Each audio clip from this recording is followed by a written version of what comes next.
In the ancient, sand-swept lands of Egypt, long before the pyramids were raised, or the first pharaoh wore a crown, the people were ruled by the god Osiris. And he was a just king, as wise as he was benevolent and handsome. He taught the people the arts of civilization and agriculture, causing what could have been an endless golden age for Egypt. But alas, all too soon, the god was going to die. Twice.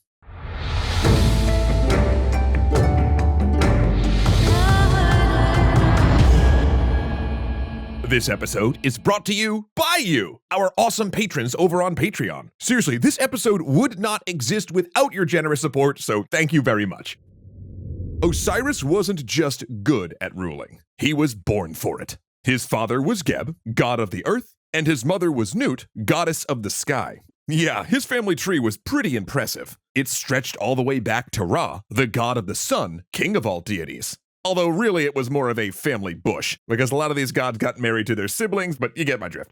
And in that way, Osiris was no different. He chose his sister Isis as queen, and together they ruled Egypt into a golden age. And while all of his subjects loved Osiris, his brother Set absolutely did not. Though no one's exactly sure why Set hated Osiris as much as he did. Some say it was simple jealousy. After all, Set was born of the same godly lineage. So why was Osiris green and super handsome while Set was part, what animal is that anyway? Like aardvark meets donkey? I don't even know.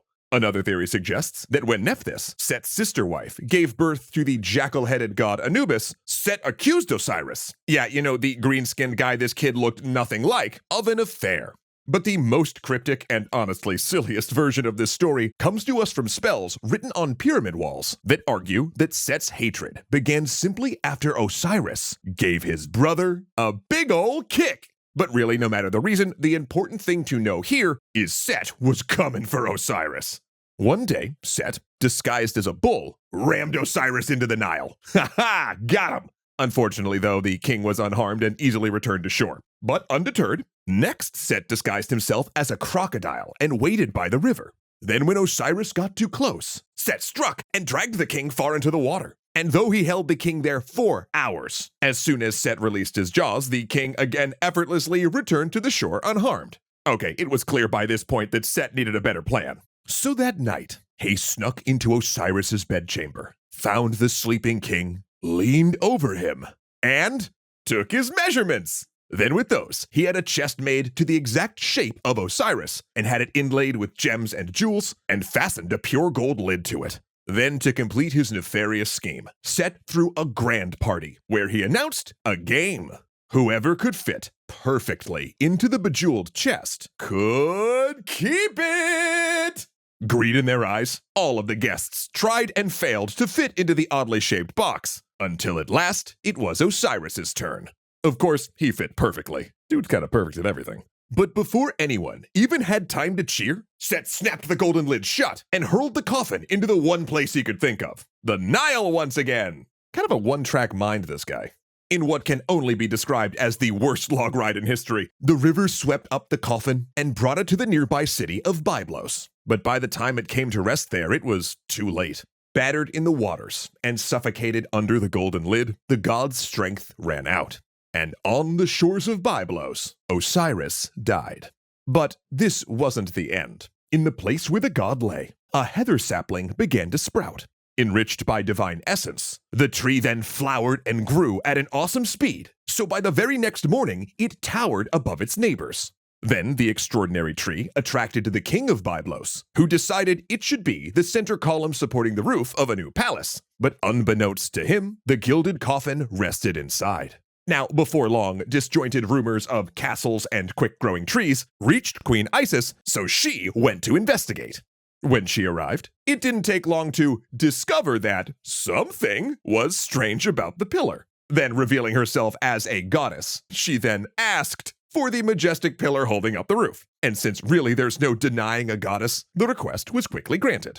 There, in the middle of the castle, Isis cut the coffin from the heather, loaded Osiris's body on a boat, and set sail for home, leaving behind a very confused monarch with a central pillar that definitely wasn't up to code. But upon the waters, Isis learned that during her absence, Set had seized the throne that he'd coveted for so long. So now, without a safe home, Isis tried to hide the casket in the reeds. But eventually, Set, while hunting by moonlight, which I guess is something that gods do, discovered the golden casket. Oh, he was so frustrated his brother was returning home. Even dead, it didn't matter. So, secretly, Set divided Osiris's body into parts and spread those pieces across every province of Egypt. Eventually returning to an empty casket, Isis was now double grief-struck. So she turned into a falcon and flew across the land, crying so strongly that her tears flooded the Nile and fertilized Egypt. Upon seeing her sister's despair, Nephthys decided to help. She also transformed into a bird and joined Isis in scouring the land for the scattered pieces of Osiris. Now, the myth gets really vague at this point, completely skipping over how the pieces get found. Perhaps their sky mother Nut made divine winds so they could search all of Egypt in a single day. Or perhaps their earth father Geb uncovered the pieces so they could be seen from the sky. Heck, maybe the myth is vague because the goddesses just found the pieces through sheer dumb luck. Who's to say? All you gotta know is that it happened. All of the pieces of Osiris were eventually found. Well, almost all of them. In one version of the tale, Set hid Osiris's phallus separately. For this special piece, he had divined a special hiding spot. And you guessed it, it was the Nile again. Is this really Set's only idea? But then in the Nile, Osiris's member was eaten by a fish. Eventually, though, with the magic of Thoth, god of writing and wisdom, and the embalming power of Anubis, divine psychopomp, the complete body of Osiris was reassembled as the first mummy. And Isis, still in bird form, used her great wings to fan breath and life back into her husband. As he opened his eyes, he saw Isis was overjoyed. Her months of grief and toil were immediately washed away, and quickly, still in bird form, she bedded her just resurrected husband. And perhaps it was because she stopped fanning her wings, right? Or maybe that the level of physical activity just isn't the best idea mere minutes after being reassembled, but Osiris's body couldn't take it. And after all that, he died again, there on the spot.